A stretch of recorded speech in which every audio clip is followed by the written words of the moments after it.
കൂജന്തം രാമ രാമേതി മധുരം മധുരാക്ഷരം ആരുഹ്യ കവിതാസാഗാം വന്ദേ വാൽമീകി കോകിലം മനോജവം മാരുതതുല്യവേഗം ജിതേന്ദ്രിയം ബുദ്ധിമതാം വരിഷ്ഠം വാദാത്മജം വാനരയൂഥമുഖ്യം ശ്രീരാമദൂതം ശിരസാ നമാമി. നമ്മളെ തുഞ്ചത്തെഴുത്തച്ഛന്റെ അധ്യാത്മ രാമായണം കിളിപ്പാട്ട് അർത്ഥസഹിതം വ്യാഖ്യാനിച്ചു പോരുന്ന ഭാഗമാണ് നമ്മൾ കഴിഞ്ഞ വീഡിയോയിൽ നിർത്തിയത്. അവിടെ ശ്രീപരമേശ്വരനോട് പാർവതി കഥ പറഞ്ഞു കൊടുക്കാൻ ആവശ്യപ്പെടുകയും രാമകഥ ശ്രീരാമനും സീതാദേവിയും ഹനുമാനായി പറഞ്ഞു കൊടുക്കുന്ന രീതിയിൽ ഒരു ബ്രീഫായിട്ട് നമ്മൾ ശ്രവിച്ചു. തുടർന്ന് വീണ്ടും നമ്മൾ ശ്രീപാർവതി ശ്രീപരമേശ്വര സംവാദത്തിലേക്ക് പോവുകയാണ്. അപ്പൊ പറയാം, ഇങ്ങനെ മഹാദേവനരുൾ ചെയ്തു കേട്ടു, ഇങ്ങനെ മഹാദേവനരുൾ ചെയ്തു കേട്ടു. മഹാദേവൻ പരമേശ്വരൻ ഇങ്ങനെ പറയുന്നത് കേട്ട് തിങ്ങിടും ഭക്തിപൂർവമരുൾ ചെയ്തു ദേവി, തിങ്ങിടും ഭക്തിപൂർവമരുൾ ചെയ്തിതു ദേവി. ഭയങ്കര ഭക്തിയോടെ പാർവതി വീണ്ടും പരമശിവനെ പറയുകയാണ്. വളരെ ഡീറ്റെയിൽ ആയിട്ടാണ് പറയുന്നത്. കുറച്ച് അലങ്കാരിക പ്രയോഗങ്ങളൊക്കെ എഴുത്തച്ഛൻ ഇവിടെ ഉപയോഗിക്കുന്നുണ്ട്. നോക്കൂ. മംഗളാത്മാവേ മമ ഭർത്താവേ, അങ്ങനെയല്ലേ ഭർത്താക്കാൻ വിളിക്കുന്നത്? അങ്ങനെ പറയുന്നത് മംഗളാത്മാവേ മമ ഭർത്താവേ, എന്റെ ഭർത്താവേ. മംഗളാത്മാവേ മമ ഭർത്താവേ ജഗൽപദേ, ഈ ജഗത്തിന്റെ തന്നെ പതിയായിരിക്കുന്ന അങ്ങ്. പിന്നെ പറയുന്നു ഗംഗാകാമുക, ഗംഗാകാമുകൻ പരമശിവന്റെ ഒരു വിശേഷത്തിൽ. ഈ ഗംഗാകാമുകൻ എന്ന് പറയുന്നത് സന്തന മഹാരാജാവിനെയാണ് മഹാഭാരതത്തില്. ഗംഗാദേവിയും ആ കഥ ഇത് സന്തന മഹാരാജയുടെ പിറവിയുടെ ഭാഗമാണ്. അറിയിക്കട്ടെ, ഇവിടെ എന്തുകൊണ്ടാണ് പരമശിവനെ ഗംഗാകാമുകി എന്ന് പേര് വരാൻ കാരണം അറിയോ? കാരണം ഭഗീരഥൻ എന്ന് പറഞ്ഞ ഋഷി ദേവലോകത്തിലൂടെ ഒഴുകിയിരുന്ന ഗംഗയെ ഭൂമിയിലേക്ക് കൊണ്ടുവന്നത് നിങ്ങൾ കഥ കേട്ടിരിക്കും, ഭഗീരഥ പ്രയത്നം പോലെയെന്ന്. ആ സമയത്ത് ഗംഗയെ ഭൂമിയിലേക്ക് ചാടിക്കുമ്പോൾ ആരാണ് ഗംഗയുടെ ശക്തി ഭൂമിയിലേക്ക് പതിക്കുമ്പോൾ താങ്ങി നിർത്തുക എന്ന് വന്നപ്പോൾ അത് പരമശിവൻ വരികയും തന്റെ ജടയിൽ ഗംഗാദേവിയെ ഇങ്ങനെ ചാടുന്ന സമയത്ത് ഗംഗാദേവിക്ക് ഒരു അഹങ്കാരം ഉണ്ടായിരുന്നാ പറയുന്നത്. എന്താ ഞാൻ എന്റെ ഊക്കോടെ എന്റെ ശക്തിയോടെ അല്ലെങ്കിൽ ഭൂമിയെ അടക്കം പാതാളത്തിലേക്ക് ഒഴുക്കി കൊണ്ടുപോകുന്നൊക്കെ ഒരു അഹംഭാവം ഗംഗാദേവിക്ക് ഉണ്ടായിരുന്നു. അങ്ങനെയാണ് പരമശിവനെ തറഞ്ഞ് തന്റെ ജടയിൽ അവിടെ കൂട്ടി. അത് ആ കഥ ഭഗീരഥ പ്രയത്നം കുറച്ച് നീണ്ട കഥയാണ്, അതിലേക്ക് പോകുന്നില്ല. അങ്ങനെ ആ സമയത്ത് കുറച്ചു കാലം ഗംഗയെ തന്റെ കാമുകിയായി ജടയിൽ കൊണ്ടു നടന്നിരുന്നു. പിന്നെ ജടയുടെ മുകളിൽ നിന്നൊരു ജലധാരയായിട്ട് പുറത്തേക്ക്. അത് കഥ കുറച്ച് നിങ്ങൾ കേട്ടുപോവാണ്. കുറച്ച് ഭഗീരഥ പ്രയത്ന കഥ വിശാലമാണ്, അപ്പൊ അതിലേക്ക് പോകുന്നില്ല. അപ്പൊ അറിയാനും അങ്ങനെയാണ് ഗംഗാകാമുക പരമേശ്വര ദയാനിധേ പന്നക വിഭൂഷണ, പന്നക വിഭൂഷണ. പന്നകം എന്നാണ് അറിയില്ലേ, പാമ്പില്ലേ? പാമ്പ് ആഭരണമായിട്ടുള്ളവൻ ആരാ? പരമശിവൻ അല്ലേ? അതുകൊണ്ട് അങ്ങനെ കിട്ടിയ പേരാണ് പന്നക വിഭൂഷണനായ അങ്ങൊക്കെ ഭർത്താവിനെ എങ്ങനെ പൊന്തിച്ച് പറയാണ്. പന്നക വിഭൂഷണ ഞാൻ അനുഗ്രഹീതയായി, ഭയങ്കര അനുഗ്രഹീതയായി അനുഗ്രഹമുള്ളവളായി മാറി. ധന്യയായി കൃതാർത്ഥയായി, ഐ എം സാറ്റിസ്ഫൈഡ്, ഞാൻ സംതൃപ്തയാണ്. മാത്രമല്ല ധന്യവതിയായി. പിന്നെയോ സ്വസ്ഥയായി വന്നേനല്ലോ, ഞാൻ വളരെ സ്വസ്ഥവതിയായി മാറിയല്ലോ. വന്നേനല്ലോ ചിഹ്നമായി വന്നു മമ സന്ദേഹമെല്ലാം ഇപ്പോൾ ചിഹ്നമായി വന്നു മമ സന്ദേഹമെല്ലാം ഇപ്പോൾ സന്നമായിതു മോഹമൊക്കെ നിന്നനുഗ്രഹത്താൽ. അങ്ങയുടെ പതിയായ അങ്ങയുടെ അനുഗ്രഹത്താൽ ആകെ ഛിന്ന ഭിന്നമായിരിക്കുന്ന അങ്ങോട്ടും ഇങ്ങോട്ടും റെസ്റ്റ്ലെസ് മൈൻഡോട് കൂടിയ ഞാൻ ഇപ്പോൾ അനുഗ്രഹീതയായി വന്നു മാത്രമല്ല എൻ്റെ മനസ്സൊക്കെ സ്വസ്ഥയായി പ്രശാന്തമായി ആകെ ഒക്കെ ശരി തന്നെയാണ് എന്ന് ഒക്കെ താങ്കളുടെ അനുഗ്രഹത്താലാണ്. നിർമ്മലം രാമതത്വാമൃത മാം രസായനം. അങ്ങനെ വരാൻ കാരണം അറിയോ? രാമകഥയാകുന്ന രസായനം പിബത കുടിച്ച് കുടിച്ച് കുടിച്ച് ഞാൻ ഹാപ്പിയുടെ പരമാനന്ദത്തിലാണ് ഇപ്പോ. എന്റെ മനസ്സൊക്കെ ആകെ നിർമ്മലമായി. നിർമ്മലം രാമ തത്വാമൃതം. ഇതൊരു അമൃതമാകുന്ന ഒരു ഔഷധം, ഇങ്ങനെ രസായനം, അതായത് രസായനമായി സേവിച്ച് എവിടുന്നാ വന്നത്? ത്വന്മുഖോദ്ഗളിതമാവോളം. ഇതേ വാക്കുകൾ നമ്മളെ ശ്രീമദ് ഭാഗവതത്തിലും ഉണ്ട്. അപ്പൊ പറയണം അവിടെ ശ്രീ സുഖബ്രഹ്മർഷിയുടെ വായിൽ നിന്ന് വന്നിരിക്കുന്ന രസായനം കുടിച്ച് എന്ന് പറയുന്നത് ഇവിടെ പരമശിവനോട് പറയുകയാണോ, അങ്ങയുടെ വായിൽ നിന്ന് പുറത്തേക്ക് വന്ന ആ രസായനം കുടിച്ച് ത്വൻമുഖം എന്ന് പറഞ്ഞാൽ താങ്കളുടെ മുഖത്ത് ഉദ്ഘളിതമാണ് പുറത്തേക്ക് വന്നിരിക്കുന്ന ആവോളം എന്ന് പറഞ്ഞാൽ വേണ്ടത്രം പാനം ചെയ്താലും എന്നുള്ളിൽ. ഇതൊക്കെ ഇങ്ങനെ കുടിച്ചിട്ടും കുടിക്കുമ്പോൾ അങ്ങനെയാണല്ലോ, ചില രസായനമൊക്കെ കുടിച്ചാൽ വീണ്ടും കുടിക്കണം എന്ന് തോന്നുന്നു അല്ലേ? അപ്പൊ പറയണം, എന്നുള്ളിൽ തൃപ്തി വരികെന്നുള്ളതില്ലയല്ലോ. ഇത് കുടിച്ചിട്ടും അങ്ങനെ തൃപ്തി വരുന്നില്ലല്ലോ.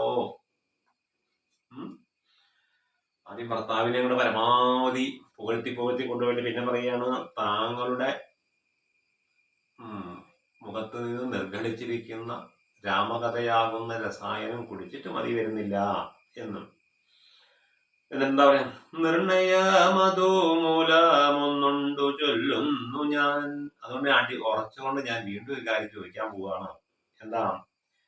സംക്ഷേപിച്ചരുൾ ചെയ്തതേതുമേ മതിയില്ല. എന്താ? ബ്രീഫായിട്ട് പറഞ്ഞ രാമകഥ എനിക്ക് മതിയായില്ല. I'm not satisfied. സംക്ഷേപിച്ചരുൾ ചെയ്തതേതുമേ മതിയല്ല, സാക്ഷാൽ ശ്രീനാരായണൻ തൻ മഹാത്മ്യങ്ങളെല്ലാം. ആരെ കഥയാ പറയുന്നത്? മഹാവിഷ്ണുവിന്റെ ഈ കഥകള്, അതിന്റെ മഹാത്മ്യങ്ങളൊക്കെ എനിക്ക് അങ്ങോട്ട് മതി വരുന്നില്ല, കേട്ടിട്ടും. ഇനി അവിടുന്ന് കുറച്ച് പദങ്ങൾ പറയുകയാണ്.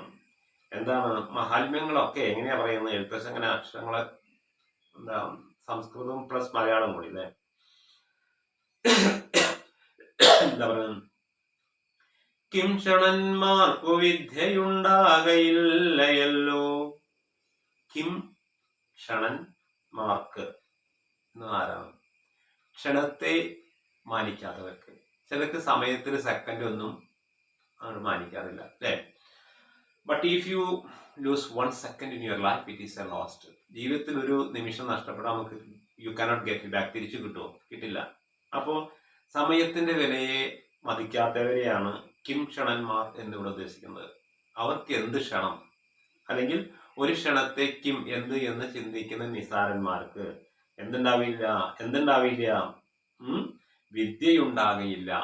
നമ്മൾ എന്തെങ്കിലും വിദ്യ പഠിക്കണമെങ്കിൽ ഓരോ സെക്കൻഡും ഓരോ നിമിഷവും നമ്മൾ ഉപയോഗപ്പെടുത്തിയാലേ പറ്റൂ.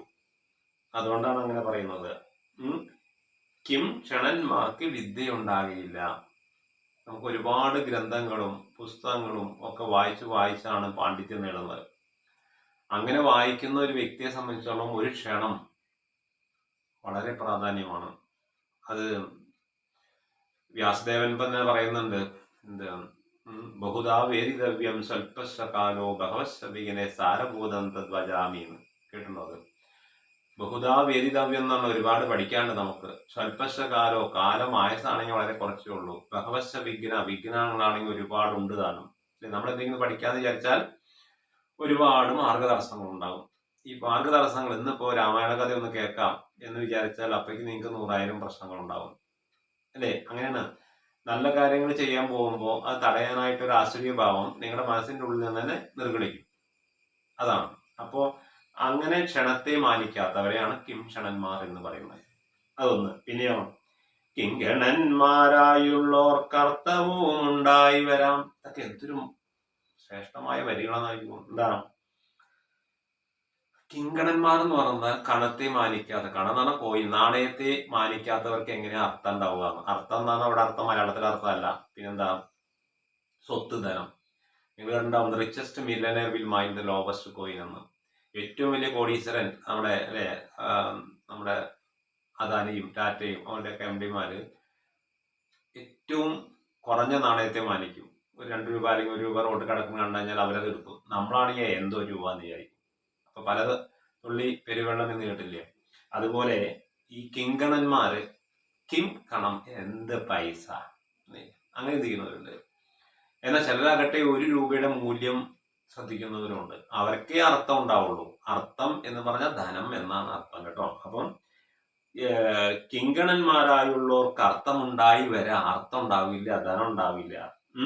അതുപോലെ എന്താ, കിംഋണന്മാർക്കു നിത്യസൗഖ്യവും ഉണ്ടായി വരാം. ഇതൊക്കെ അടിവരട്ട് പഠിക്കേണ്ടതാണ് കേട്ടോ. എന്താ അർത്ഥം? ഋണൻ, ഋണം എന്ന് പറഞ്ഞാൽ കടം എന്നല്ലേ, ഋണം. അപ്പൊ എന്താ അർത്ഥം?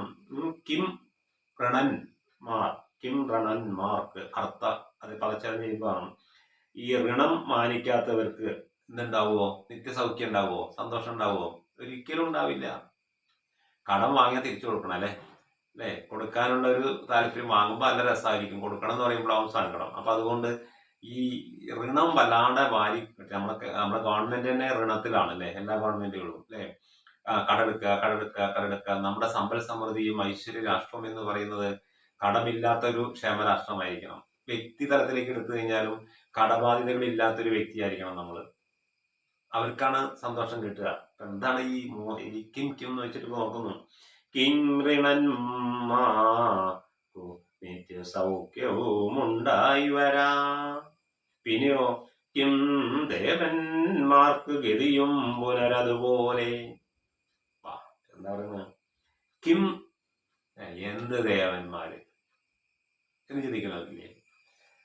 33 ദേവതാ സമ്പ്രദായങ്ങളുള്ള ഹിന്ദു പുരാണത്തിലെ ദേവന്മാരെ കുറിച്ചൊക്കെ വിശ്വസിക്കുകയും, ചില റാഷണലിസ്റ്റാണ്, യുക്തിചിന്തകന്മാരാണ് അല്ലെ.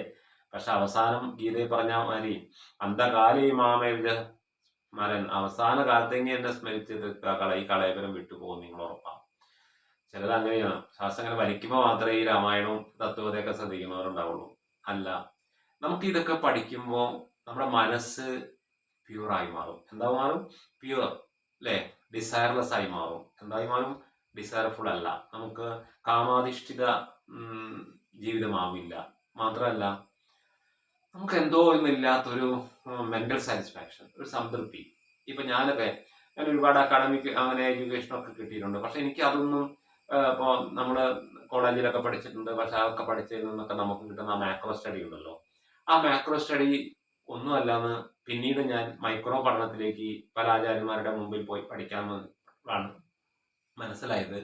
ഇതൊക്കെ പഠിച്ചാലുള്ള ഗുണമെന്ത്, അത് പഠിച്ചുകൊണ്ടുള്ള ഗുണമെന്ത്, അത് മോശമെന്നല്ല പറഞ്ഞത്. മാക്രോ സ്റ്റഡി, സ്ഥൂല പഠനം ആവശ്യമാണ്. പക്ഷെ സൂക്ഷ്മ പഠനമാണ് നമുക്ക് ഏറ്റവും കൂടുതൽ വേണ്ടത്. എന്താ കാരണം? നമ്മൾ ബഹിർമുഖമായിരിക്കുന്ന ഇന്ദ്രിയ ലോകത്തിൽ വിഹരിക്കുമ്പോൾ ഈ ഇന്ദ്രിയങ്ങൾക്ക് സുഖമെന്ന് തോന്നിക്കുന്ന വിഷയങ്ങളുടെ പിന്നാലെ പാഞ്ഞു പോയി നമ്മുടെ മൈൻഡിനെ തീരെ ശ്രദ്ധിക്കാതെ വരും. നമ്മുടെ ഉൾമാനം എന്ന ഇന്റേണൽ ഡയമെൻഷൻ എന്ന് പറയുന്നത് എന്താ? Mind, intelligence, self ego and consciousness ആണ്.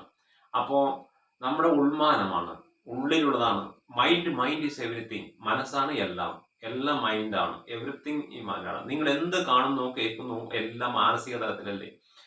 അപ്പൊ ഈ മനസ്സിന്റെ അറ്റം തേടിയുള്ള യാത്രയാണ് മൈക്രോ സ്റ്റഡി എന്ന് പറയുന്നത്. അപ്പോൾ ഇതൊക്കെ പഠിച്ച് ഉൾക്കൊണ്ട് വരുമ്പോൾ നമുക്ക് മനസ്സിലാവും. എന്താ മനസ്സിലാവുക? ഈ ഇന്ദ്രിയ വിഷയങ്ങളുടെ പിന്നാലെ പരക്കം പാഞ്ഞുകൊണ്ട്, right from the morning till the time you go to bed, രാവിലെ ഉദിച്ചാൽ അസ്തമിച്ച് കിടക്കുന്നത് വരെ നിങ്ങൾ ചിന്തിക്കുന്ന ഇന്ദ്രിയ വിഷയങ്ങളാണ്. ആ വിഷയങ്ങളുടെ പിന്നാലെ പോയി you will not get satisfaction. നിങ്ങൾക്ക് സംതൃപ്തി കിട്ടില്ല. പിന്നെയോ, അപ്പോഴാണ് ഇങ്ങനത്തെ ആധ്യാത്മിക വിഷയങ്ങളിലേക്ക് കൽപ്പം ചിന്തകളൊക്കെ പോവുക അല്ലേ. എൻ്റെ അടുത്ത് തന്നെ ഒരുപാട് ആൾക്കാർ വന്നിട്ടുണ്ട്, മനഃശാന്തി ഇല്ലാത്തവര്, എങ്ങനെ അത് കിട്ടും എന്നൊക്കെ ചോദിച്ചുകൊണ്ട്.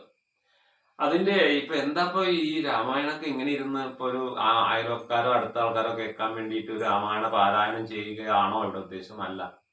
അതുകൊണ്ടാണ് ഞാൻ അല്പം വരികൾ എടുക്കുന്നുള്ളെങ്കിലും ആ എടുക്കുന്ന വരികളുടെ അർത്ഥം സ്പഷ്ടമായിട്ട് എനിക്കറിയുന്ന രീതിയിൽ വ്യാഖ്യാനിച്ചു തരുന്നത്. എല്ലാം പെർഫെക്റ്റാന്ന് പറയുന്നൊന്നുമില്ല. അപ്പം ഇവിടെ ഈ 4 വരികളുടെ അർത്ഥം ശരിക്കും ഒന്ന് ഉൾക്കൊണ്ട് നോക്കൂ ജീവിതത്തില്. ഇത് മതി നമുക്ക് സത്യം പറഞ്ഞ ജീവിതത്തില്. എഴുത്തച്ഛൻ അക്കിം കിം എന്ന് വെച്ചിട്ട് ആ പദച്ഛേദം ചെയ്ത് ഒന്നുകൂടി നോക്കൂ. എന്താ പറയുന്നത്? കിം ക്ഷണന്മാർക്ക് വിദ്യയുണ്ടാകയില്ല എല്ലോ ഉണ്ടാകയില്ലയല്ലോ. ഉണ്ടാവുമോ? ക്ഷണത്തെ മാനിക്കാത്തവർക്ക്, അഥവാ സെക്കൻഡിനെ, ഒരു അല്ലെങ്കിൽ സമയത്തെ, you should be bothered about time. ഇന്ന് ചെയ്യേണ്ട കാര്യം ഇന്ന് തന്നെ ചെയ്യണം, അത് നാളേക്ക് മാറ്റി വെക്കരുത്. പലരുടെയും അങ്ങനെയാണ്, നാളെ എന്നുള്ളത്. ഇപ്പൊ ചെയ്യേണ്ട കാര്യം ഇപ്പൊ ചെയ്യണം അല്ലേ? പണ്ട് രാവണനോട് ശ്രീരാമൻ തന്നെ ചോദിക്കുന്നുണ്ട്, രാവണ നിനക്കെന്താ പറ്റിയത്? കാരണം മരണസമയത്ത് ദേവന്മാരൊക്കെ പുഷ്പവൃഷ്ടി നടത്തിയപ്പോ രാമദേവൻ തന്നെ ചോദിക്കുകയാണ്, നീ ഒരു ഇത്രയും മഹാനായിട്ട് നിന്റെ സ്പെല്ലിംഗ് മിസ്റ്റേക്ക് എവിടെയാണ് രാവണൻ ചോദിച്ചപ്പോ പറയുന്നുണ്ട്, എന്താ, എനിക്ക് ആകെ പറ്റിയൊരു കുഴപ്പം എന്താണെന്നറിയോ? ശുഭസ്യ കാര്യം ശീഘ്രം എന്നാണ്. ശുഭമായ കാര്യം ഉടനെ ചെയ്യണം എന്നുള്ളത്. ഞാൻ അത് നാളെ എന്ന് പറഞ്ഞ് അങ്ങനെ നീട്ടിവെച്ചു. അതുകൊണ്ടാണ് എനിക്ക് സീതാദേവിയെ കിട്ടിയോണ്ട് ഈ ഹംസികാവനത്തിൽ പാർപ്പിക്കേണ്ട ആവശ്യമൊന്നും ഇല്ലായിരുന്നു. ഞാൻ മാന്യനായതുകൊണ്ട് നാളെ കല്യാണം കഴിക്കാം, നാളെ കല്യാണം കഴിക്കാം, നിന്റെ ഭാര്യ എന്ന് വിചാരിച്ചു പോയതാണ്. മനസ്സിലാണല്ലോ? അപ്പൊ ശുഭസ്യ കാര്യം ശീഘ്രം, നല്ല കാര്യം ഇപ്പൊ ചെയ്യേണ്ടത് ഇപ്പൊ തന്നെ ചെയ്യണം. ഡോണ്ട് പോസ്റ്റ്പോൺ ഫോർ ടുമോറോസ്, നാളേക്ക് നീട്ടി വെക്കരുത്. മനസ്സിലാവുന്നുണ്ടോ? അതാണ്. അപ്പോ ഇതുപോലെ നമുക്ക് ജീവിതത്തില് ക്ഷണത്തെ നമ്മൾ ശരിക്ക് മൈൻഡ് ചെയ്യണം. പിന്നെയോ അടുത്ത് പറയുന്നത് എന്താ? കിം ക്ഷണന്മാർക്ക് അവർക്ക് വിദ്യ നേടാൻ കഴിയില്ലെന്നേ. കാരണം ഈ വിദ്യ എന്ന് പറഞ്ഞാൽ പരാവിദ്യയും അപരാവിദ്യയും ഉണ്ട്. പരമമായ വിദ്യ പഠിക്കണേ കുറച്ച് ബുദ്ധിമുട്ടാണ്. ഞാൻ നേരത്തെ പറഞ്ഞ മാക്രോ സ്റ്റഡിയാണ് അപരമായ വിദ്യ. പരമമായ വിദ്യ എന്ന് പറഞ്ഞാൽ എവിടുന്ന് വന്ന ആത്യന്തികമായ സത്യത്തിലേക്കുള്ള പ്രയാണമാണ് പരമവിദ്യയിലേക്കുള്ള ഗമനം എന്ന് പറയുന്നത്. അപ്പൊ ആത്യന്തികമായ പരമസത്യത്തിലേക്ക് എത്തിപ്പെടാനുള്ള മാർഗം എന്ത് ചോദിച്ചു പോകുമ്പോൾ അതിന് ഇംഗ്ലീഷ് പറയും ഇൻട്രോസ്പെക്ഷൻ എന്ന് പറയും. ആ ഇൻട്രോസ്പെക്ഷൻ അല്ലേ, നമ്മുടെ ഗ്രീക്ക് ചിന്തകനായ സോക്രട്ടീസ് ഒക്കെ സത്യത്തെ അന്വേഷിക്കാൻ പോയത് കൊണ്ടാണ് അദ്ദേഹത്തെ ഭാര്യ പോലും മാട്ടിവിടേണ്ടി വന്നുള്ള അവസ്ഥ വന്നത് അല്ലേ. അപ്പം അവർക്ക് കുറെ സമയം വേണം. അപ്പൊ അവര് വളരെയധികം സമയത്തെ ശ്രദ്ധിക്കുന്നവരായിരിക്കണം. പിന്നെന്താണ്? കിം കണന്മാർക്ക്, കണത്തെ മാനിക്കാന്ന് പറഞ്ഞാൽ നാണയത്തെ മാനിക്കാത്തത്. ഒരു കോയിൻ എന്നുള്ളത് അതൊരു സമ്പദ് വ്യവസ്ഥയുടെ ഏറ്റവും അടിയിൽ കിടക്കുന്ന ഒരു യൂണിറ്റാണ് അല്ലേ. ഏറ്റവും അടിയിൽ കിടക്കുന്ന ഒരു യൂണിറ്റാണ് ഒരു നാണയം എന്ന് പറയുന്നത്. ആ നാണയത്തെ എന്തൊരു രൂപ, 2 രൂപ അങ്ങനെയൊക്കെ ചിന്തിക്കുന്നവർക്ക് അർത്ഥം ഉണ്ടാവോ? ഉണ്ടാവില്ല. ധനം ഉണ്ടാവോ? ഉണ്ടാവില്ല. എന്നാൽ എല്ലാവരും ആഗ്രഹിക്കുന്ന എന്താ? ധനം വേണം. ഇവിടെ ധനം വേണ്ട എന്നും രാമായണം പാടി ഇരുന്നാൽ മതി എന്നും ചോദിച്ചാൽ അതൊന്നും പോരാ. നന്നായി വർക്ക് ചെയ്ത് കർമ്മം ചെയ്ത് കർമ്മത്തിന്റെ ഫലത്തെ, ഈശ്വരാർപ്പിതമായ ഫലത്തെ നമുക്ക്, പക്ഷെ ബലം കിട്ടണമെന്ന് കാംക്ഷിച്ചുകൊണ്ടല്ല കർമ്മം ചെയ്യേണ്ടത്. കർമ്മത്തിന് അന്തരപരമായി നമുക്ക് അർത്ഥം വന്നു ചേരുകയെന്ന് ചെയ്യും. അപ്പോ നന്നായിട്ട് പുരുഷാർത്ഥം നിങ്ങൾ പഠിച്ചിട്ടുണ്ടാവും, ധർമാർത്ഥ കാമമോക്ഷം. ധർമ്മത്തിലൂന്നിയിട്ടായിരിക്കണം അർത്ഥത്തെ സ്വരൂപിക്കേണ്ടത് അല്ലേ. അങ്ങനെ നമ്മൾ അർത്ഥം വേണം തന്നെയാണ്, അർത്ഥം ധനം വേണം തന്നെയാണ്. പക്ഷെ ധർമ്മമാർഗത്തിലൂടെ കൊന്നിട്ടും മുടിച്ചിട്ടൊന്നും നമ്മൾ അർത്ഥം ഉണ്ടാക്കാൻ കഴിയില്ല. അപ്പൊ കാമം അർത്ഥം അല്ലെ, കാമാർത്ഥ മോക്ഷം, അതിലൂടെ പോയാലേ അർത്ഥം കിട്ടുള്ളൂ, അത്രയും മോക്ഷം നമുക്ക് കിട്ടുള്ളൂ. അപ്പൊ ഇവിടെ പറയുന്നതാണ്. പിന്നെ കിങ്കരന്മാരായുള്ളവർക്ക് അർത്ഥമുണ്ടാവില്ല. പിന്നെയോ കിം ഋണന്മാർക്ക് നിത്യസൗഖ്യം ഉണ്ടാവില്ല. പിന്നെ പറയും വേണ്ട, എന്നും കടത്തിൽ ജനിച്ച് കടത്തിൽ ജീവിച്ച് കടത്തിൽ മരിക്കുന്നവർക്ക് എന്ത് സാറ്റിസ്ഫാക്ഷൻ ആണ്. അപ്പോ ഇതാണ് ഈ 4 വരിയുടെ അല്പം ബ്രീഫായിട്ടുള്ള ഒരു വ്യാഖ്യാനം. അപ്പൊ ഇതൊക്കെ വ്യക്തമായി വായിക്കുമ്പോൾ ഇതിന്റെ അർത്ഥമൊക്കെ മനസ്സിൽ വിചാരിച്ച് പഠിക്കുക. അല്ലാണ്ട് അക്ഷരം തെറ്റുമോ അല്ലെങ്കിൽ അതിന്റെ എന്താ പറയുക, സ്വരം തെറ്റിയിട്ടുണ്ടോ, അതിന്റെ ഈണം തെറ്റിയിട്ടുണ്ടോ, അതൊക്കെ വേണം. പക്ഷെ അതൊക്കെ ശ്രദ്ധിക്കുന്നതിനേക്കാൾ ഉപരി എന്താണ് ഈ വരികളിലൂടെയെല്ലാം അധ്യാത്മ രാമായണം നമുക്ക് തരുന്ന സന്ദേശം എന്ന് മനസ്സിലാക്കിക്കൊണ്ട് രാമായണം പഠിക്കണം എന്ന് പറഞ്ഞുകൊണ്ട് തൽക്കാലം ഉപസംഹരിക്കും.